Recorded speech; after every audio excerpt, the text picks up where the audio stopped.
আল্লাহ রাব্বুল আলামিন সূরা ফুরকানের আয়াত নম্বর 68 থেকে 70 বলেছে, ওয়াল্লাযীনা লা ইয়াদউনা মা আল্লাহি ইলাহান আখার, যারা জাহান্নাম থেকে বাঁচবে রহমানের বান্দা আর যারা জান্নাতি হবে তাদের প্রথম বৈশিষ্ট্য তারা শিরিক করে না, আল্লাহর সাথে অন্য কাউকে ডাকে না।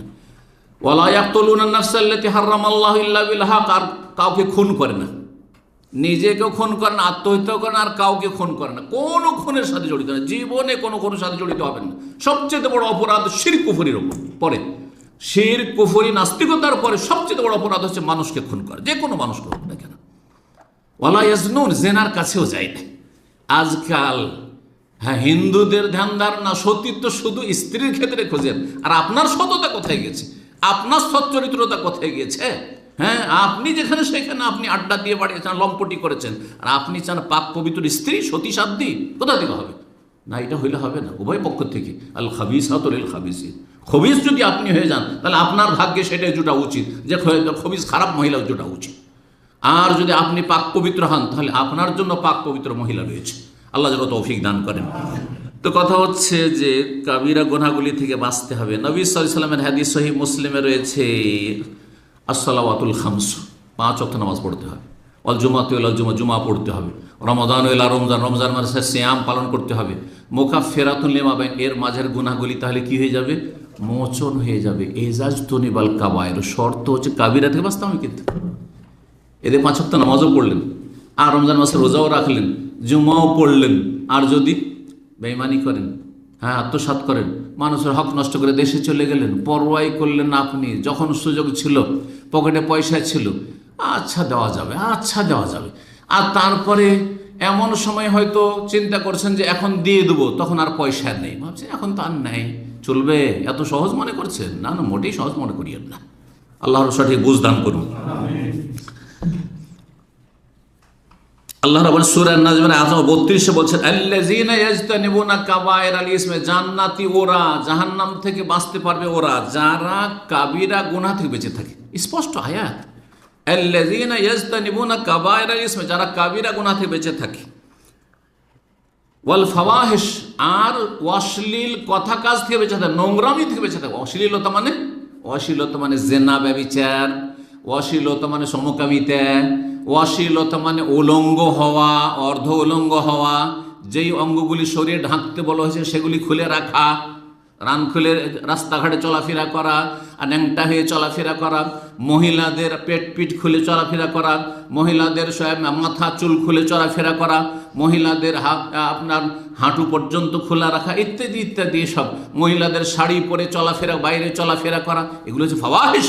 ভালো করে শুনে রাখা, যেসব মহিলারা শাড়ি পরে রাস্তাঘাটে ঘোরাফেরি করছেন, মুসলিম সমাজের মহিলা, এগুলি ফাওয়াহিশ, নোংরামি, উলঙ্গ হওয়া, অর্ধ উলঙ্গ হওয়া, জেনা, ব্যভিচার, সমকামিতা। আবার বলছি, এগুলিকে ফাওয়াহিশ বিশেষভাবে, অথচ এগুলো কাবিরা, কিন্তু কাবিরা থেকে স্পেশালি বলছেন, কারণ এগুলি হচ্ছে সমাজে নোংরামি, এগুলি দেখা দেখে আরো নোংরামি ছড়াবে, অশ্লীলতা ছড়ে, মানুষ আরো খারাপ হয়ে যাবে দেখা দেখি। ইল্লাল্লামাম, তবে ছোটখাটো গুনাহ হইলে আল্লাহ মাফ করে দেবেন, নেক আমল দিয়ে আল্লাহ মাফ করে দেবেন, আল্লাহ বলেই দিয়েছেন। বড় গুনাহ থেকে বাঁচতে হবে, জাহান্নাম থেকে বাঁচতে হইলে 7 নম্বর উপায় সংক্ষেপে বলছি, তা হচ্ছে আল্লাহ ভীতি, তাকওয়া, আল্লাহর ভয়, জাহান্নামের ভয়। ওয়াত্তাকুন নার আল্লাতী উইদ্দাত লিল কাফিরিন, সূরা আল ইমরান আল্লাহ বলছেন, সেই জাহান্নামের আগুন থেকে বাঁচার চেষ্টা করো যা কাফেরদের জন্য, হে মুসলিম, তোমার জন্য তৈরি হয়নি, কিন্তু তুমি সেখানে যাচ্ছ, সেদিকে পা বাড়াচ্ছ, তুমি কাফেরদের পিছনে পিছনে কেন চলছো? কাফেররা নামাজ পড়ে না, তুমি কেন নামাজ পড়ো না? কাফেররা পাপ করে, তুমি কেন পাপ করছো? আল্লাহ রাব্বুল আলামিন যেন আমাদেরকে তাকওয়া অর্জনে তৌফিক দান করেন। এই তাকওয়া অর্জনের জন্য 5 ওয়াক্ত সালাত, 5 বার যখন আল্লাহর সামনে হাজিরা দেবেন, বেরিয়ে গিয়ে যখনই পাপের দিকে মনটা যাবে, তখন আপনার নাফসে লাওয়ামা ধিক্কার দিবে, আপনাকে ধিক্কার দেবে যে আমি নামাজ পড়ছি 5 ওয়াক্ত, ফজরে কষ্ট করে এত ছোট রাত, আর আমি ঘুম ছেড়ে দিয়ে ফজর পড়ছি, জামাতে যাচ্ছি, মসজিদে যাচ্ছি, আর আমার দ্বারা এগুলো গুনাহ হবে, কেন হবে? না, আমি করবো না। এর নাম তাকওয়া। তাকওয়া অর্জন করতে হবে। যারা মুত্তাকি, আল্লাহ ভীরু, যাদের জাহান্নামের ভয় আছে অন্তরে, তারাকে জাহান্নাম স্পর্শ করবে না। আমি একটি কথা সবসময় বলি, দুনিয়াতে যদি ভয় থাকে, আখেরাতে কোনো ভয় থাকবে না। দুনিয়ায় যদি নির্ভীক হয়ে যান, তাহলে আখেরাতে অবশ্যই ভয় থাকবে। আমার এই কথাটি বোঝা গেছে?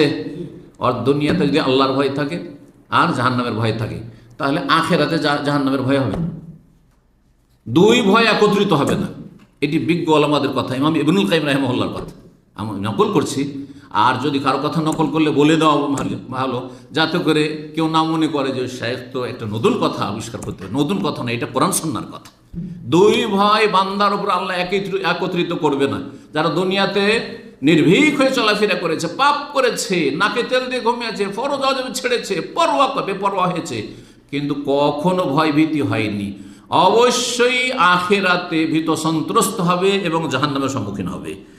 আল্লাহ যেন সঠিক বুঝদান করেন, পাপ থেকে বাঁচার তৌফিক দান। সূরা মারইয়ামের আয়াত নম্বর 63-তে আল্লাহ বলছেন, তিলকাল জান্নাতুল্লাতী নূরিসু মিন ইবাদিনা মান কানা তাকিয়া। জান্নাতের ওয়ারিস কারা? মান কানা তাকিয়া, যারা মুত্তাকি, আল্লাহ ভীরু। আল্লাহ আরো বলছেন, পুল সিরাত পার করতে কারা পারবে আর কারা পুল সিরাত আছাড় খেয়ে জাহান্নামে পড়ে যাবে? আল্লাহ বলছেন ওয়া ইন মিনকুম ইল্লা ওয়ারিদুহা, সবাইকে পুল সিরাত পার করতে হবে। আল্লাহ বলছেন কানা আলা রাব্বিকা হাতমান মাকদিয়া, এটা চূড়ান্ত ফয়সালা। আমাকে, আপনাকে, নবী, রসুলকে সবাইকে পুল সিরাতের ওপর দিয়ে যেতে হবে। আমার দেশের লোকেরা পুল সিরাত বুঝে সেই জন্য পুল সিরাত বললাম, কিন্তু এটা হচ্ছে ওই সবে কাদার রাতের মতো।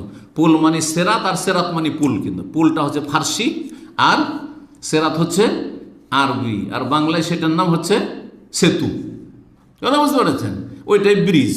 হ্যাঁ, জাহান্নামের পিঠের উপরে ব্রিজ। কথা বোঝা গেছে? জি।